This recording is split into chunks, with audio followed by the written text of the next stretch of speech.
Stephen Bartlett has been getting a lot of criticism online this week after talking about how a couple of glasses of wine affected him for the next 3 days. He said the wine impacted his sleep, his recovery, his gym performance, and even his ability to work.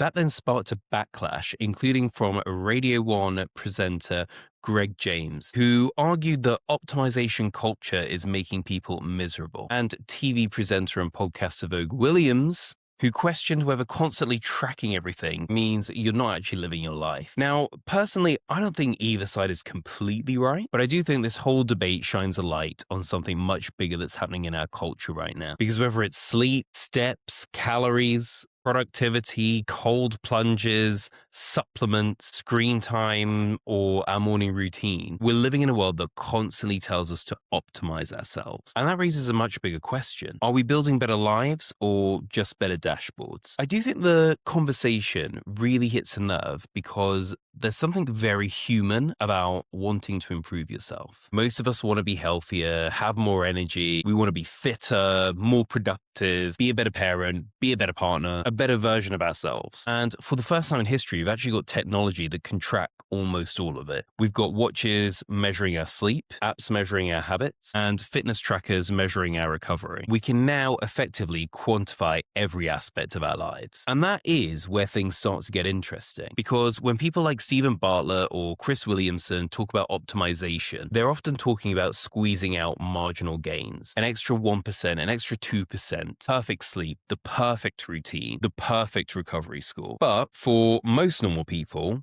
life doesn't work like that. For example, I'm a dad of 3, and sometimes just getting through the day feels like a win. And I do think that's why so many people react negatively to this content, because it constantly feels like the bar keeps moving and getting higher. Now it's not enough that you actually made it to the gym, you've got to have the perfect workout. It's not enough to sleep, you need the perfect sleep. It's not enough to eat well, you need the perfect diet. At some point, self-improvement starts to feel less like growth and more like another impossible standard. Now, to be fair, I don't actually think Stephen Bartlett is completely wrong. The reality is that data can actually be incredibly useful. Most people do actually underestimate the impact of poor sleep. They underestimate how much alcohol affects them. And I do think a lot of people actually overestimate how healthy they are. And so you could argue that what gets measured does also get improved. You know, if tracking your sleep helps you sleep better, that is a good thing. If tracking your exercise gets you moving more, also a good thing. So there is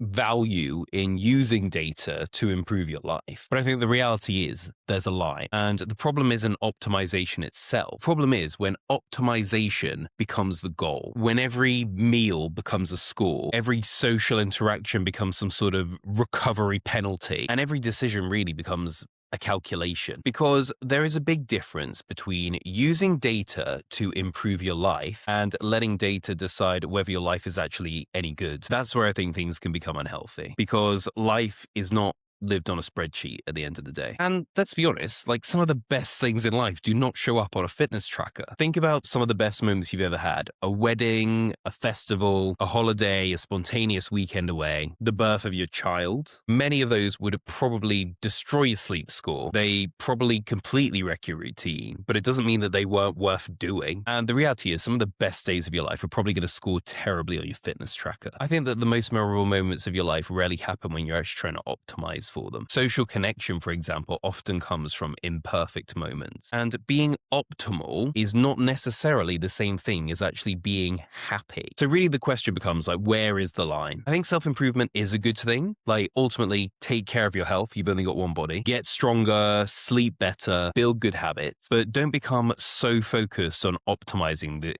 you actually forget to live your life. Because the goal is not a perfect sleep score or a perfect morning routine. The goal is a meaningful life. A life full of adventure, communities, funny stories, purpose, really. And sometimes that might mean doing something that your fitness tracker doesn't like. And that's probably okay.